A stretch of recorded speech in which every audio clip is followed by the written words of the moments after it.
start again, guys. Down to 3, right? Yeah.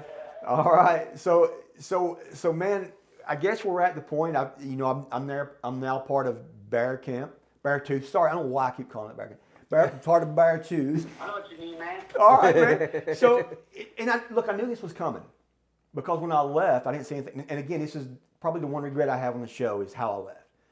Sorta. I mean, but I had told Joel that I was leaving. Man, listen, you need to let that go because you left in the best circumstance possible, and you told people, and you didn't take any of their stuff. The only bad reaction was from Dawn, and I believe it was because Dawn knew that they were losing the best hunter, and it was going to hurt their morale. Imagine what would have happened. Of the way you went, she wanted to make you feel bad by the fact that there were irreconcilable differences between you guys, and that is my opinion. And I think that was driven from emotion and not her personally want to feel that way. There's a lot of emotion out there. Oh yeah, you lost a key player on your team. I mean, you're down to 2 people at that point, and your competition, your biggest competition, is now stronger. Yeah. Well, I wanted to go back and talk to them. I just didn't know when I was going to do it. And to be honest with you, I was so caught up into new camp. Oh yeah. Talking to people, and the time just got away. And we look out across the field. Angie's way out across the field, and she's coming at a dead run, sprinting. And we're like, what's going on? And here comes Dawn and Joel, pissed. Oh, yeah. I mean, pissed. Storming into our camp like they owned it. Oh, I mean, calling me a traitor, a backstabber. Look, and I didn't say anything. No. And because they had a right to express how they were feeling, and I genuinely wanted them to, I felt they had that right. And I wanted to say what they had. There was a limit to that, right? I was only going to let that limit be pushed so far. And I don't think... Again, Dawn's like me. She's very emotional. She may not break down like I do sometimes, but she's super emotional, and I think everything she said was out of emotion. Oh, absolutely. And then Joel is very calm and collective. He chooses his words. There's a little bit of anger in there. There's a lot of anger in there. Let's just be fair about it. I mean, I would be mad. Yeah, I think it's crippled warranted. the team. I think it's warranted. Absolutely anger. warranted. It crippled the team. But for me, I knew there wasn't a home there for me. So for me and mine, I had to make that. That was the right move to make. Oh, absolutely. And it was made. And fortunately for, Joel and Dawn, then they have to make a decision now. What do we do next? Yeah. But anyways, that was a pretty intense moment in the show. I believe a lot of emotion, a lot of anger, a lot of angst was created out of that. Yep. And things just really took off from there. Man, this show just really it hit high gear after that. Can I just interject just a little bit? Yeah, for sure. When you came over and saw the shanty, how did you feel about the shanty? So I was like, we were losing. So I did. So you walk. I'm expecting this teepee little thing that Jordan is telling us, and I walk in, and it is. It could be in a mansion. It may as well have been. So we had. Yeah. So our lean-to, you had to crawl in. You couldn't stand up, and you're on your knees all the time. Yeah, y'all actually let me in there on the second challenge. I got to see it. When you swam the river, you came in and went by the fire. Yeah. So you seen what we had. I came in a couple times. Dude, I thought it was pretty cozy. Oh, he just walked right on in. Yeah. I mean, hey, look, it was fine. It was fine, right? Yeah. It wasn't BearTooth. When we walk into, I walked into. Yeah. No. Now, to give people a perspective, I'm 5'5" on a tall day thinking tall thoughts. Yeah. And I couldn't even stand up in y'all's. No, you couldn't. Y'all's You're crawling. shelter. Yeah. Yeah. And it was compact when it was keep the rain out, keep the wind out, keep the heat in. But man, so when I walk into BearTooth, and I can stand up and walk around this whole thing like it's a 10 by 10 cabin basically with tarp walls, and then Boris. Oh yeah. You look over and there's. Dude, I was just thinking about Boris today. I couldn't remember his name for 2 seconds, and I'm like, Boris dude, provides. And then I remember Seth going Boris, and I'm like, Boris. Man, so Seth, who's Boris? So Boris is basically our unofficial mascot of BearTooth. We went out venturing one day and we found this metal 55-gallon barrel. Mm-hmm. And we decided as a team, like as soon as I saw it, I knew what I wanted to do with it. Yeah. And I think the rest of the team was on board with it. So we all did our part. We brought it back to camp. I mean, it was a long haul to bring that thing back and cut it open, but we turned it into our stove. Yeah. It was literally, it provided so much heat for us. It amplified the heat at night. So when I seen Boris sitting there, I was like, "Are you kidding me?" Like I knew I wasn't going anywhere. I mean, literally, it was on cruise control after that. Oh yeah. Feed Boris, feed Nick. Oh yeah, feed Nick. And then we're good, right? So yeah, you guys, I couldn't believe how good you all had it set. And then when I seen your bed off the ground, I was impressed. That was a move right there. Just to get the bed off the ground, we were freezing. Oh, absolutely. Yeah. I mean, I don't know about the other camp, but for us, we cut down, some saplings and we laid them down. We put grass over it. We had the little wool blanket, and we did the best we could. Yeah. And you guys took it next level, and you got it off the ground. Your blanket wasn't getting wet, and it was just great. It was like walking to a hotel, and you all put me at the foot of the bed, but hey, that's where you put JV players, right? So I was at the foot of the bed, but that's okay. It wasn't pine, but I think spruce does well enough. Right? No, we wanted to make the bed long enough so all four of us could get in and share the body warmth. But the thing is, the logs that we already had in there, which were also part of the structural integrity of some of the wall, were already cut short enough to justify. I was so fine. There was plenty of room for me there. It was actually perfect because it contained me in my section. I couldn't roll off, and it was just great. And the atmosphere was great, But I think again, it was a big move in camp. I can't wait tonight to see what's going on in the other camps. Oh, absolutely. I have no idea what the shelters or anything look like across the river. Yeah. Like barely any action. The only thing I can see is from the previews, and it looks like nobody was up to snuff. I think Paul's was a close second, at Delta, but nothing like ours, obviously. And everyone else's was just, I think, not great. I honestly believe if the other camps had seen BearTooth's camp, Oh yeah. I think the it morale would have been gone. Oh yeah. Morale was already absolutely. short, right? But Yeah. you just took the wind off everyone's sails, for sure. And I was literally 30 yards from that talking to you guys, and I've never seen it. Really? No, I would probably just walk straight in the enemy and then done. But there's a lot of stuff that happened, and I really want to just kind of focus on, us as a team and what we done. Again, this is coming out after the night, so it's safe to say we had, this is how it works, boys.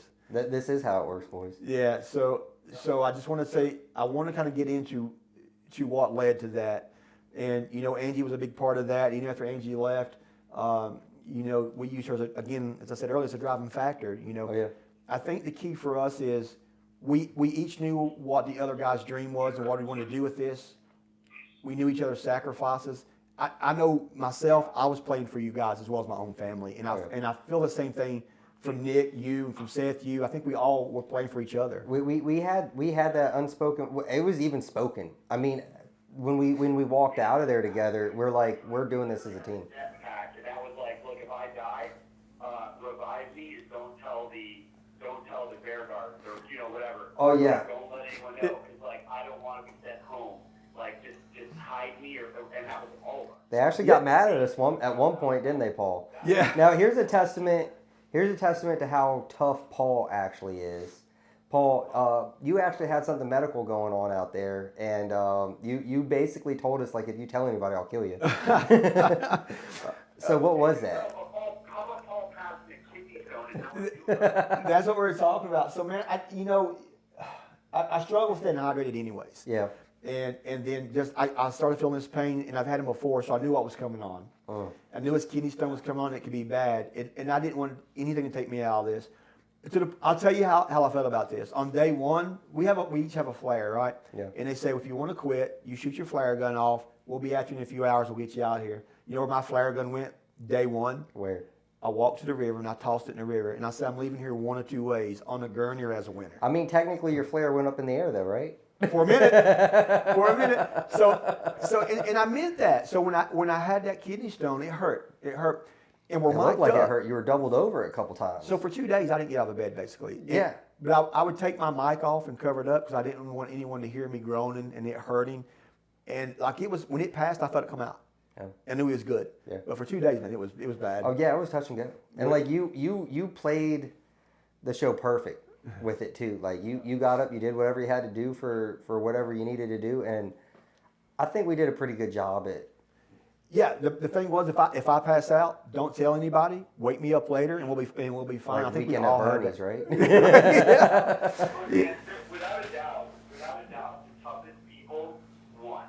I don't feel like anyone, with the exception maybe Justin, the toughest people were the ones that made it to the end of the show. And I think I think the way we played it, we deserved it. Like, and I hate to say who deserves what. You know, I'm not God. I don't want to make those calls, but I do believe that we had to have the mental and physical fortitude and the emotional well-being to take care of one another. And then on top of that, we had to have the luck from doing the right thing. Yeah, And it worked out. Yeah, Nick, I agree with you on that.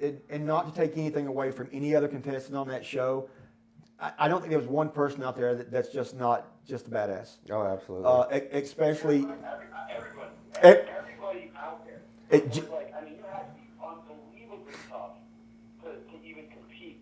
Dude, even to have the fortitude. Yeah. I read a couple of the reviews that said, like, some of these people were like, yeah, there was different skill sets, but dude, they don't understand how horrific. Just the fortitude to take on an adventure like that, to leave your family behind, go.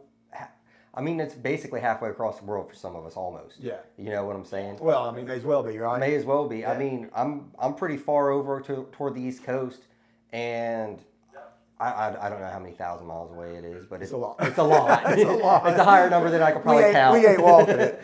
But just to say, you know what? Hey, I'm going to go do this. I'm going to go out there, put some trust in a group of strangers that I've never met yet, and go try to live with the most apex predator in North America. Yeah.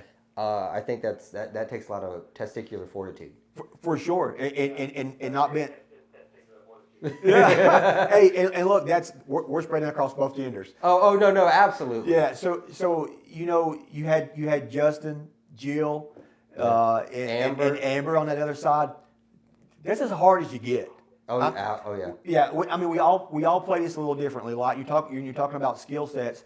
You don't have survival skill sets and mental toughness, but there's a social side to this. Yeah. Yeah, and I think that's a skill that. You need a base of skill. Your base skill has to be survival or outdoors, without doubt. For sure. For sure. And, You can't just go do that show like off the couch. And you know, like anybody that thinks that you can, and that like that was just because some people were not like the guys that were on. I guarantee you, Paul, you would have been fine on alone. Seth, you were meant for alone. You know what I mean? Like, so I see this argument already starting. Well, this isn't alone. Like bullshit. Remember when they kept telling us? You remember when they kept telling us that these are the creators of alone. Now, of course, I think that alone deals with the social isolation aspect that makes it crazy. I think it's so much easier. I don't really have a desire to go and do that myself again, but I much understand it now. But I know you guys could have done it. And so, like, if anyone says anything about, well, it's not alone, I'll be like, yo, you weren't there. They told us it's gonna make alone look like camping in the woods. Yeah. I mean, the social in aspect of it, a way, for sure. Yeah. Dealing with people is a whole nother level. Like, at some point, people act like babies out there, and you got to. I'm not good with. I don't have kids. I'm not good with kids. Like not like that. And to another reference, I guess you could make is like herding cats. And we didn't have that on our team, and I am so thankful because I have zero patience for it, honestly. But man, we lucked out. You have never ever one time where I'm like, yo, this guy really thinking what he's saying. I've never felt that with you. Oh no. You don't tell secrets. You don't keep things from your teammate. Like yeah, right. You have to be 100% honest, and we'll always bite it. Say one thing to one dude and say something else to someone else, like other people on the show did. There was a lot of game playing going on. Thank you. Yes, sir. Do you guys remember when we figured out Joe's plan, like, right away, and it was because of Paul? They went on the hunt trip, and Paul, we had a team meeting, and Paul was like, hey, I get the feeling that Jill's going to try to infiltrate our team, get us to turn on one another, and then go back to her other team when we're weak. And we all started dying laughing. We're like, what a harebrained ass team. Oh man, yeah, we did. I'm like, now Jill's probably pretty cool. I'd like to have her on the team. We wanted her. Now I'm not taking anything away from Jill. She is badass. 100%. She really is. Okay, she's a stud. Exactly. I'll never talk shit about that. But But yeah, I mean, and I'll be honest with you, I was sold. Yeah. You know, we on the hunting trip together, and look, I'll tell you, I've you know, whatever perception everyone has of Jill, I love her. Yeah. You know, and she's played her game, and it is what it is. It was a game, and she played her best game. Yeah. And you know, we all done that, and it didn't work this time. You know, but she had me. I mean, she had me, and I told you guys, look, I think she's legit, but there's a really chance this is what she's trying to do. Absolutely. So, but yeah, you're right, Nick. I think we snuffed that out pretty quick. Yeah. So, and speaking about those three, you know, look, there was something went on in their camp, and Justin was breaking loose. You talking about happy when I thought we was going to get Justin? Well, we had did, Justin. yeah. We had Justin. And he was part of. I actually sent out an invitation before anybody else came over to the camp, and I had reached out to him across the river, and I asked him to come over. And at that point, I think everybody was still pretty fresh. They were still pretty confident in their team. Yeah. And he didn't have any interaction with us. Yeah. Not anything like that. And I think they were pretty strong unit themselves at first. Yeah. I mean, we'll have to see from the show. No, from what we knew. Yeah. Yeah. And he said he'd think about it, but probably not today. And Yeah. I'm like, all right, I'll chalk that up as a loss. You can't win them all. Yeah. And went back. I was actually pretty bummed. I think Justin earlier on in the game would have been a great asset. I'm to be honest with you, I'm kind of glad you didn't get him because I wouldn't have been on there. Yeah. I mean, look, there's a lot of luck in this too, and again, I wasn't the first pick, right? I just wasn't. And if you had gotten Jordan, and gotten Justin, then I don't know where I would have been. Yeah. I feel I had a home at any camp. I feel that way, whether I did or not. I felt that way. But look, in the end, you know, Justin didn't fit there, and he came to us, and Justin's a bad man. Yeah. So when he came to our camp, dude, it was a lock. I thought it was a lock. Oh, again, we were extremely happy. Yeah. I think we welcomed him in as best as we could have welcomed you in. And, Yeah, for sure. It's unsettling that things went down the way they went down with it, because I think if he would have stayed on the team, it would have broke their morale. Yeah, Jill and Amber's morale so much harder, having a full stacked team against them. Against you, yeah. So, yeah. So it was. Losing a player just hurts. Oh, dude, the morale. Someone that you don't really love, you know, like on other teams, they've said that. It just hurts you, man. Yeah, like when Nick and I were down to just the two of us, my morale was at an all-time low. I'm like, if this guy goes home, I'm out of here. You're done. Like, there's nothing. Yeah, you're like, done. I don't think this early in the game, I don't think another team. Like, we didn't even know any other teams lost It either. got that bad, and I felt the same way. I was like, dude, please don't quit it, because I wasn't going I anywhere. was just thought, oh yeah, and, you know, and it was just like, well, I'm so glad that did, because that gave me the strength. And then, dude, I really think that it turned around once the weather broke and we got that sunshine. Dude, I felt like we hadn't had food in like 5 to 6 days, and we got hit that sunshine on day 7, and it was like energy going into the tank. I remember feeling like, man, we must be solar powered. But that's when my morale started to like personally change. Yeah. But you know, Seth said it a bunch of times. Suffer in silence, and you know, he's right. So you know, I don't think people realize how delicate this game is. One little shift in any of this, and it don't end this way. Yeah. For me, especially, you know, had Nick quit that night, first night, you're gone. Yeah. How does it end?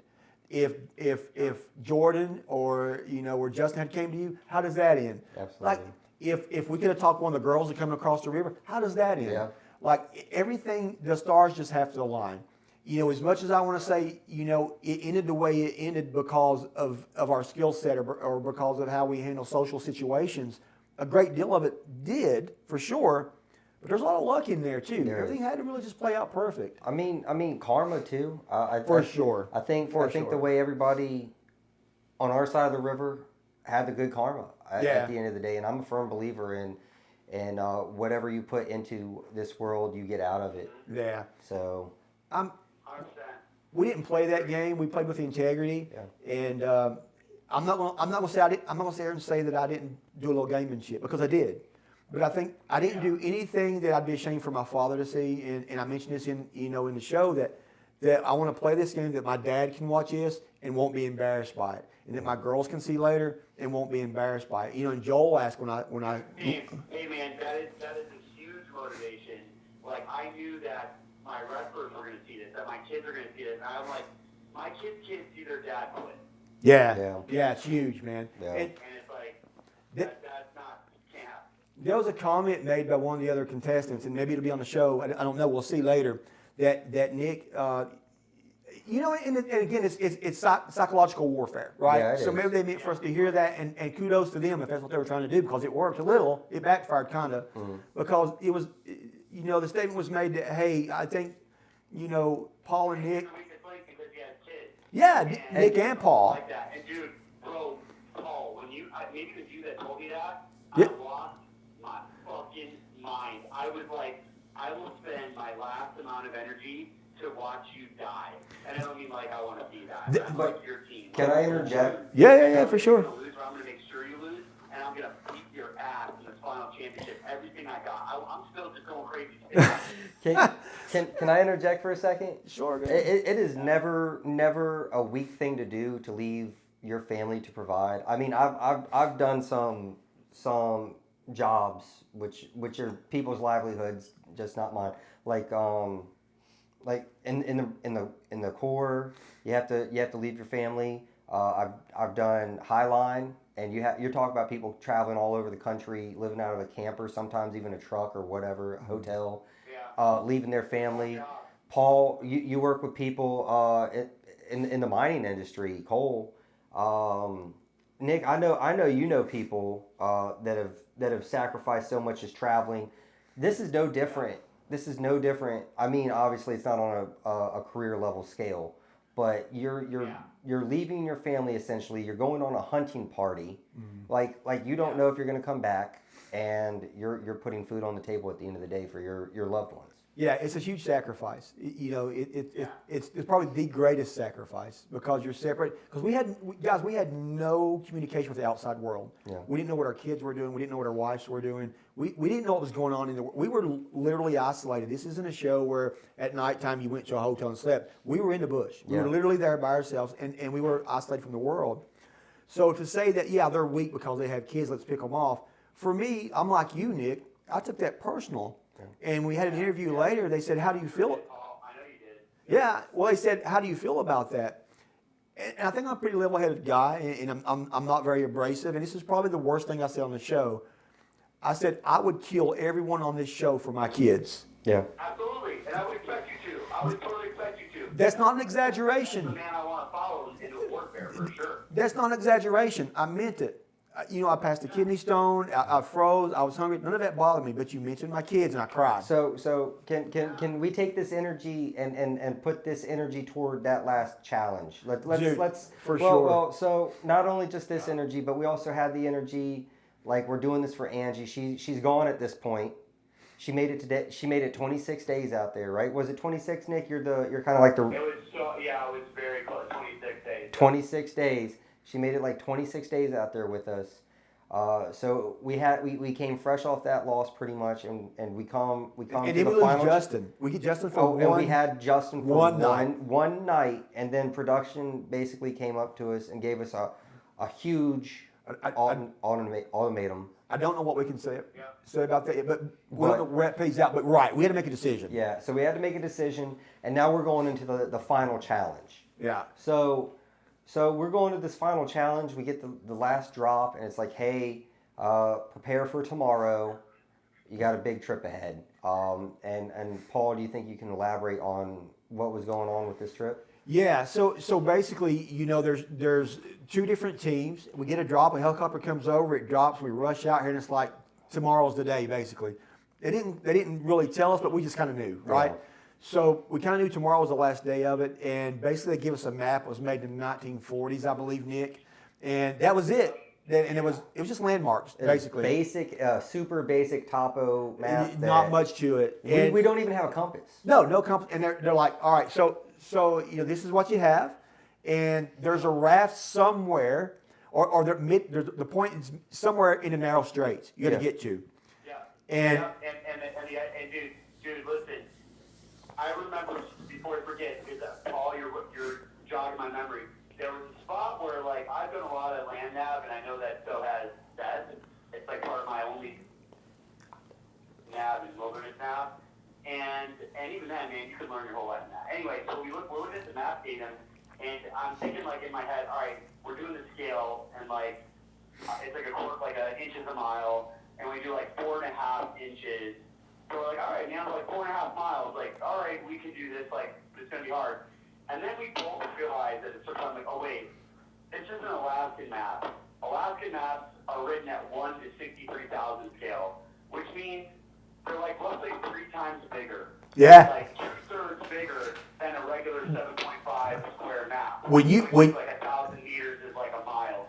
And like, dude, and we need to look at each other and we're like, it's just 9.5 miles.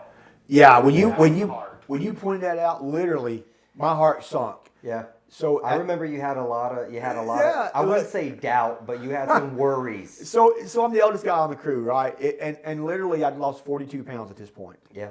And you know it's a daunting task in front of us, and basically it's a race. Who can get to this point the quickest? And we both got different routes to go to. We've got different obstacles to face doing that. It's not the same route, both teams. And there's only room for one team at the end, man. Yeah. So we had to do that. So I hope it's us. I hope it's us, right? So I think we had a decision to make, and the river snakes through there several times, and Seth, I think it was you that said, "Hey guys, this is what we got to make a decision on." So if you want to elaborate on that some. So I'm gonna use a little bit of vulgar language on it. Yeah, wear it out. We can bleep whatever. I got some great advice from an old timer out in Phoenix, Arizona, and it's like everybody wants to be a hard dick till it's time to do hard dick shit. And we had a big decision. Do we want to be hard dicks, or do we want to take the easy way around this? And everybody knows from history the easy way is never the way that pays out. Yeah. So I'm like, guys, if y'all are okay with it, we just got to charge through this water. We gotta cross all these rivers, because they're rivers. They are rivers. We have to cross these rivers and get to the other side as fast as we can. Not only that, but we're dealing with the tide. We don't know where the tide's really going to be, because when we went and looked at it, it really was probably 3 foot deep. Yeah, in a shallow spot. So the day before, we're looking at it, and I'm going to say, about 3 feet deep. In the deepest spots. In the deepest spots, which is still like life threatening to me. Nice. I'm a pretty short guy. That's like chest high to you. Maybe hitting the bottom of your chin. Oh, I'm gonna interject real quick and jump to the part. We get across that last river, and you're like, man, that was a little cold on my nipples. I'm like, Paul, that was up to my chin. I almost got swept away. Just picture my clothes and boots over my head as I wade through this water, almost buck naked. And Paul just turns around and looks at me, because he's leading the charge at this point. He's like, man, that was cold on the nipples. And I'm like, Paul, I hate you so much right now. So Nick's got these rain boots, man. Come on, Nick. Those boots, bro. These things. How jacked were your legs, dude? Like you had literally weights on your feet the entire time.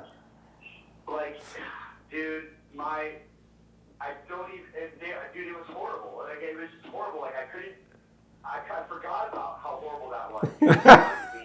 Because, to me, it was all, like, I was watching myself from above myself.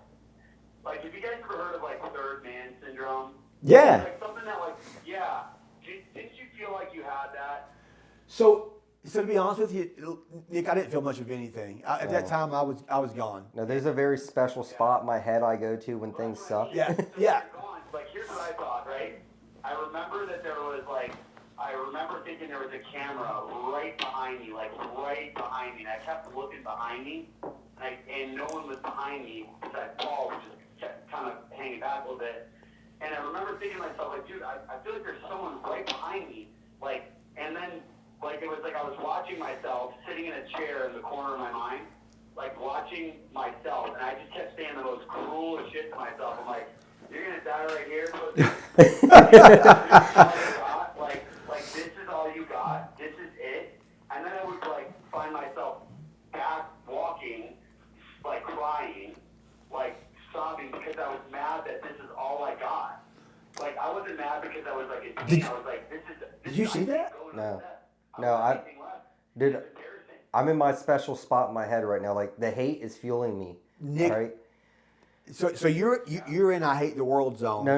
Not just like like it's a special spot. Like I don't hate anything in particular. It's just hate. Just like pure hate is driving me right now. So and Nick, so did you literally break down? Is this something camera's going to catch that we're going to see tonight? Did you literally break down? I'm sure I did, but like, okay. What I really remember, right? At one of the times I came to and kind of knew what was going on, we were walking on that crazy beach and we were going down it. Okay, so like in and out of reality. And then I remember talking to God, and I was like, look, I have really screwed up my life. Like I've done everything wrong that you told me not to do, and now I'm here and I might die right here, right now. So I just wanted to say that I'm sorry. And the second I thought that, those humpback whales reached the surface of the water, and they went like, and they blew out those like jets of air, and I immediately thought of my daughter because we play a game called Whales, and I was like, okay, God is right here, like I'm good, I got this, and I like started sobbing, and that's what happened, and whether you want to believe it or not, cool, like no, that's so none of us are extremely. Obviously, we all have our own beliefs, and I'm not extremely religious, But Nick, thank you for sharing that because I reach a place with what I'll say, with God out there too. I had my private moments with that. I lost my mother a few years back, and kind of have an anger issue there with God, if you will. So I was able to kind of rekindle that with Him.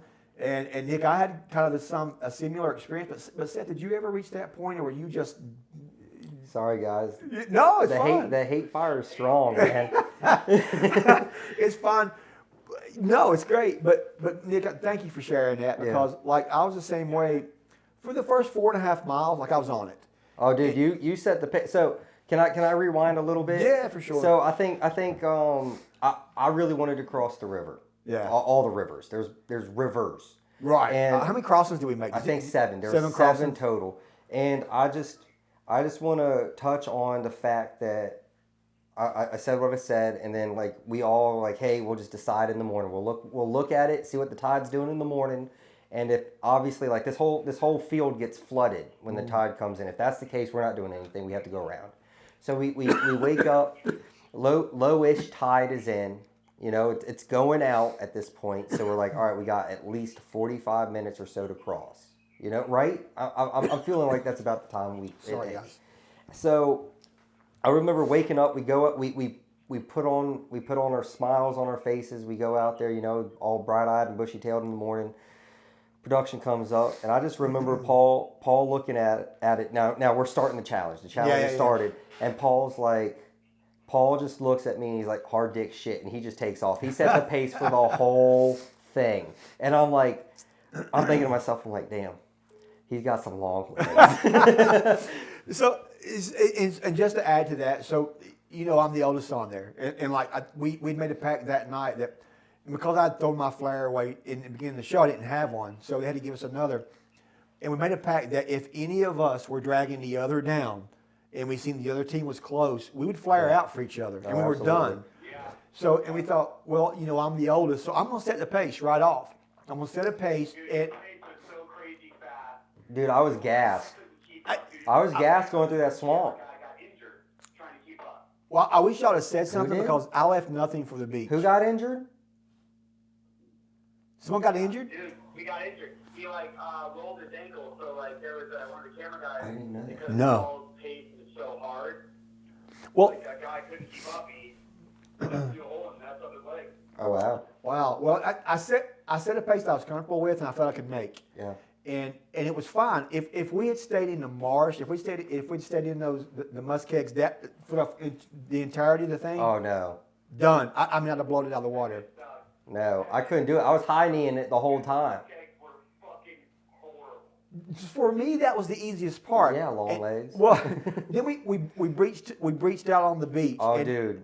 Okay, yeah. So we break out to the beach and just think of like rocks the size of like basketball, slightly bigger, some smaller. What was your thoughts when you got out of the muskeg and you see these rocks? Are you? Oh, I was elated. I was elated. Really? I saw it and I'm like, oh, I can do this. What about you, Nick? How do you feel when you seen that? So listen, man, I injured my hip so badly that it's never healed. And Sorry about that, Nick. I already had a bad hip from like wrestling, and the slope and angle of that beach on my right hip. Oh yeah. And without 40 days without real food, without like nutrients, I think that like maybe I had my hip, and it was bone on bone. Oh I wow. was in so much pain. So you were hurting during the whole thing. Once I went numb, I like went numb. But yeah, my hips never really recovered from it. So that would happen to me. It was sucked. Horrible. I'll be honest with you. When I seen the rock and we're out of that, I was like, I'm not ready to double time this shit. Yeah. Yeah, it was like this is gonna be like walking on sidewalks. Yeah. And to be honest, it was. But the problem was they had. Yeah, we moved really fast on that shit. Well, they had avalanches, and they were. We're not talking several. We're talking about mudslides. Yeah, mudslides every probably 50 yards. And the thing is, it's not just like rogue dirt or anything. You have No, it's full on. You literally have like rock that's coming out here and trees. Like trees, as in plural, not singular. Trees. And I say some of these trees are probably like what 2-3 foot in diameter. Oh, Like I can't wait to see it because I feel like it's gonna jog my memory. My memory is so foggy of it because we were so fucked up. well, Like that, it was, dude. I remember it being like, "This is a joke. We're gonna die." well, also, like, yo, this shit's sick. well, I It's beautiful. can tell you, I knew I had that pace set at first, and then when we hit the gravel, I had a pace, but that pace dropped off pretty stinking quick. Oh yeah. And Seth passed me, and I Low think and was slow, baby. Yeah, let's just go, man. Let's just go, and then I'll get there when I get there. Seth passed, and then Nick, you passed. And I was like, oh shit! And you guys, there was some distance that just kept. Every time I'd go through a tree, so my body was catabolic. It was already eating itself. You were having these mini blackout spells, and every time I would go through a tree, I was fine on rocks, right? Every time I'd go through a tree and I'd come back up, I'd about pass out. Yeah. So probably the last couple of miles, I was seeing in black and white. That's not an exaggeration. And I was moving in what felt to me like 6-inch steps. And like I'd have to take a break. Like it was a struggle. Yeah. And you all were getting further apart, further away. And at one time, I don't know if it shows it, but at one time I tried to call out to you guys. I wanted you to wait on me. Just don't get off sight. I wanted you at least in sight so I'd know to shoot my flare if they're on us or something. And I tried to call out and nothing would come out. I was that far gone. And I'm like, I'm not gonna flare out until you guys can't see. Yeah. So when we get to the point that, we realize we're there. Yeah. And I see you guys kind of stop and you turn and you look at me. All the pain I was going through, all the blackout spells it meant nothing anymore. Like, that was the greatest moment. I don't remember going through the last tree. I mean, you're like, Paul, come on, we're here. The last tree was the hardest fucking tree. I don't remember going through it. Dude, so not only was it a tree, and not only was it on its side, but it was at such an awkward angle. At least for me, I couldn't get over it. Like, I'm too short. I can't go over it. And it's laying down right over some running water. Yeah. So, like, you have, like, this stream that's probably, like, what, two and a half feet wide. Yeah. And it's like, great, now I got to crawl under this. You know? For me, it was a great. It was a waterfall, dude. It was not just a. Yeah, no, yeah. It was beautiful. I hated it, but it was beautiful. So for me, that was like and we still didn't know where we're at. We just know the helicopter was coming. We seen the drop, and we're like, all right, this is either the end of it, or we've got a night, because there was something led up to we may be staying all night out here. Yeah. So we thought, shit, is there another leg of this? Yeah. There's one or the other. So what was going through your mind when you seen the helicopter drop and we breached that beach and we see that green bag laying there? What's going through your mind at the time? Okay. What do you think? So I'm gonna wrap some stuff up. So we get on the raft. We get the raft to the island, and they cut that out. It's not in there. Well, so we get to the island and I don't even look back. Nobody looks back. No, that part of the hurdle's behind us. Yeah. At this time, we don't even know it yet. The girls come out of the woods and they see us on the island. I have no idea. We don't know where they're at. We have no idea. Yeah. I have no idea. So we get there, and we see the money, and I'm like, oh my god, it's another fucking drop. Yeah. I'm like, it's a challenge. We thought we was going. There's more to this. Yeah, We're staying all night. I was on the getting island. mad. I was getting Were you mad. pissed? You Oh, were I already was pissed. Oh, but- I was so mad. Like I wasn't even like happy that we saw a bag or anything. I'm Yeah. like, this isn't over yet. Like I was tired. I'm not gonna lie. I really thought there'd be more to it. I thought that it was safe at first, and there was going to be another challenge, and it was going to be like, you're going to need to go another 10 miles. And I was like, fuck you, man. That's it. I'm done right here. So when I seen the bag drop, I thought it was the end of it. Yeah. And then Nick, you said that. Well, I bet we've got another. And then everything in my soul left me. Just crushed. I was like, oh no, Just probably crushed. you're right. Yeah. So we walk up to this. We walk up to this. I started sobbing. Well, wait. And I was like, it's over, I can see my kids, it's over. And not only is it over, but this is as far as it goes. So how did you? To make it to the end. Nick, I think. That was the end. I think you were the first one that walked up to the bag. I didn't want to open that bag. I don't know about you. No. Were you apprehensive? I can't recall. Were you apprehensive when you were walking to the bag? I mean, what was your thought? Was anything going through your head at that time? Were you expecting this is the end of it? Or did you think, oh, shit, all right, we're going to have to do this another 4 or 5 miles. We're staying all night. What was your thought when you walked up to that bag? Telling you, man, I really thought that it was safe. But once we opened the bag and I saw the money, I was like, it's done, we're done, it's over. Yeah. So, Like, you know, the camera crews were really, really, like, not negative, but very neutral to us, and I thought kind of they didn't like us. And then, when we opened that bag, I could see the camera guys, production, like, jumping up and down and high-fiving, and I was like, we're definitely done. I was so happy. so I didn't want to walk up on the bag. Yeah. But Nick, when you opened the bag, I can remember you opened the bag, and I don't know how to play on the show, but there was a pause. I think you probably seen the money first. I think he started crying a little He bit. did, and when I seen Nick get emotional, because I hadn't seen that Then side you of got Nick yet. emotional. Oh, it was done. Oh, I knew it was. waterworks. I knew it was over, dude. The helicopter landed. There's never been another, but Helicopter came over. Yeah. besides the birth of my children, of all my kids, there's never been a greater moment in my life, and That was true. Yeah. I agree, yeah. it was. The single most greatest thing outside of the birth of my children, and I think you all would say the same. And then, Your children was a very special moment to me, Paul. Well, look,